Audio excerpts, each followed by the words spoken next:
Əgər ucqar bir kənddə yaşayırsansa, bu formada pizza hazırlaman üçün sənin İtalyan və yaxud da Holland pendirlərinə ehtiyacın yoxdur.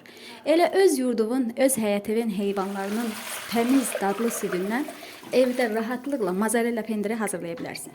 Necə hazırladığımı isə bütün əsas nöqtələri ilə bərabər bu videoda paylaşdım. Buyurun izləyin. Hazırlanması üçün bizə 4 litr təmiz inək südü lazımdır. Pastörizə olunmuş süd qətiyyən olmaz. Çalışın, güvəndiyiniz bir insandan alın ki, südün sağlamlığına əmin olmuş olarsınız. İlk öncə südü süzüb ocağın üzərinə alaraq iliqlaşmasını gözləyirik. Qeyd edim ki, bu pendirin hazırlanmasında dərəcənin önəmi çox vacibdir. Əgər bu alətdən yoxdursa, sizin köməyinizə çiçələ barmağınız gələr. Xırda barmağınızı südün içərisinə salaraq barmağınızı yandırmayacaq dərəcədə, yəni iliqlaşmış, yəni yandırmayacaq dərəcədə olarsa südünüz hazırdır.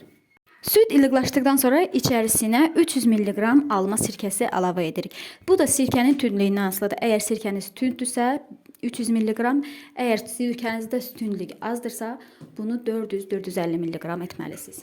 Bundan əlavə olaraq tam zəmanətli mayalanma üsulu var ki, o da marketlərdə satılan hazır pendir mayasıdır. Ondan alaraq bir çay qaşığı istifadə etməklə də pendiri mayalandıra bilərsiniz. Pendiri mayaladıqdan sonra davamlı qarışdıraraq yığılmasını gözləyirik. Onu da qeyd edim ki, süd iliqlaşdıqdan sonra ocağın altını mütləq söndürün.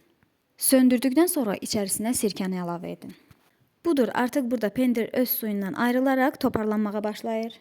Əgər pendiriniz çətin toparlanırsa, ocağın üzərinə alaraq təkrar 10-15 saniyə isidin. Baxın, bu formaya gələnə qədər pendiri öz suyunda toparlayın. Bu formada olması üçün də mütləq isitmək lazımdır.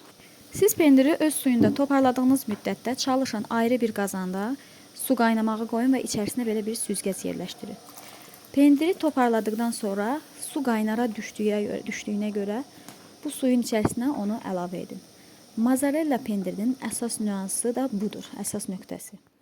Pendir qaynar suyun içərisində əriyib bu formaya düşdükdən sonra onu iri bir siniyə yerləşdirin. Burada siz pendiri əlinizlə yoğuraraq onun içərisindəki bütün suyu çıxartmağa çalışın. Pendirinizi yoğurduğunuz müddətdə əgər hamarlaşmayıbsa, onu təkrar isti suyun içinə alaraq 5-10 saniyəlik əridib təkrar yoğurmaya alın. Bu proses pendir tamamən hamarlaşıb, topaqsız olana qədər davam edilməlidir. Budur, artıq bütün proseslər bitdikdən sonra pendir hamar və topaqsız bir formaya büründü. Bundan sonra biz iri bir qabın içinə soyuq su əlavə edərək içinə buz qoyuruq və pendiri 1-2 dəqiqə həmin buzlu suyun içinə salıb saxlayırıq. Pendiri soyuq sudan çıxartdıqdan sonra bağlı bir qaba və yaxud da stres kiloka bükərək soyuducuda saxlaya bilərsiniz.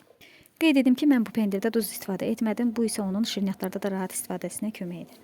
Dadı alınma pendirlərdən qətiyyən fərqlənir.